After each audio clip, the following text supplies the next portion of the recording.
Hi friends, இன்றைக்கி நம்ம பார்க்க போகிறது ஹனி அப்படின்ற ஒரு தெலுங்கு படத்தோட மூவி ரிவ்யூ. ஸோ இந்த படம் இந்த வருஷத்தில் வந்திருக்கிற மிக டேஞ்சரஸான டெவிலஸ்ட் படம் அப்படின்னு சொல்லலாம். இந்த படம் வந்து தெலுங்கு, தமிழ், கன்னடம், மலையாளம், ஹிந்திலையும் இது வருது. ஸோ இந்த படம் வந்து என்னென்னா, ஒரு குடும்பத்துக்குள்ளே அதாவது மாந்திரிகம் அதை பேஸ் பண்ணதான் இந்த படம். மாந்திரிகத்தால் எதெல்லாம் செய்ய முடியும், மாந்திரிகத்தில் என்னெல்லாம் பண்ண முடியும் அப்படின்றத பேஸ் பண்ணி தான் இந்த படம் எடுத்திருக்கானுங்க. இந்த படம் வந்து உண்மையிலேயே ஒரு பயங்கரமான ஒரு டெவிலஸ்ட் படம் தான் அப்படி சொல்லணும். ஒரு சரியான ஹாரர் பேய் படம். இந்த வருஷத்தில் இது வரைக்கும் வந்த பேய் படத்தில் இதுதான் பெரிய பெஸ்ட்டு பேய் படம் அப்படின்னே சொல்லலாம்.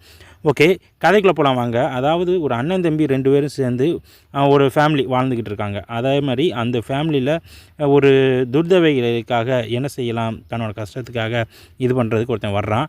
அவங்ககிட்ட சொல்கிறானுங்க, இதுக்கு வந்து ரொம்ப பெரிய பிரச்சனைகள் தான் வரும், நாங்கள் நிறையா சந்திச்சிருக்கோம் அப்படின்னு சொல்கிறாங்க.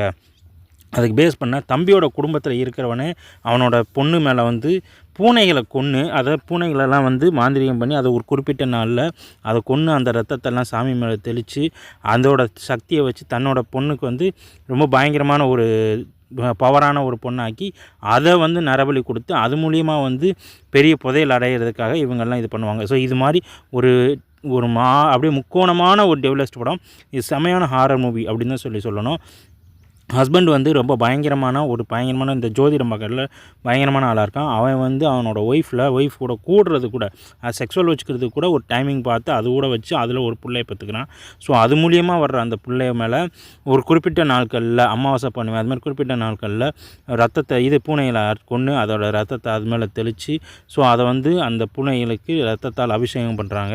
ஸோ அந்த ரத்தத்தை இது பண்ணுறதுல மூலியமாக அந்த குழந்தைய வந்து என்ன ஒரு வித்தியாசமான ஒரு சாமி சக்திமிக்க ஒரு இதாக வந்து கொண்டு வராங்க. இதில் வந்து டெவில் தாமஸ் வந்து இதில் வந்து ஒரு முக்கியமான கேரக்டரில் நடிச்சிருக்காங்க அப்படின்னு சொல்லலாம். இது வரைக்கும் அவங்க நடித்த கேரக்டரில் இது வந்து ஒரு பெஸ்ட் கேரக்டர் அப்படின்னு சொல்லலாம்.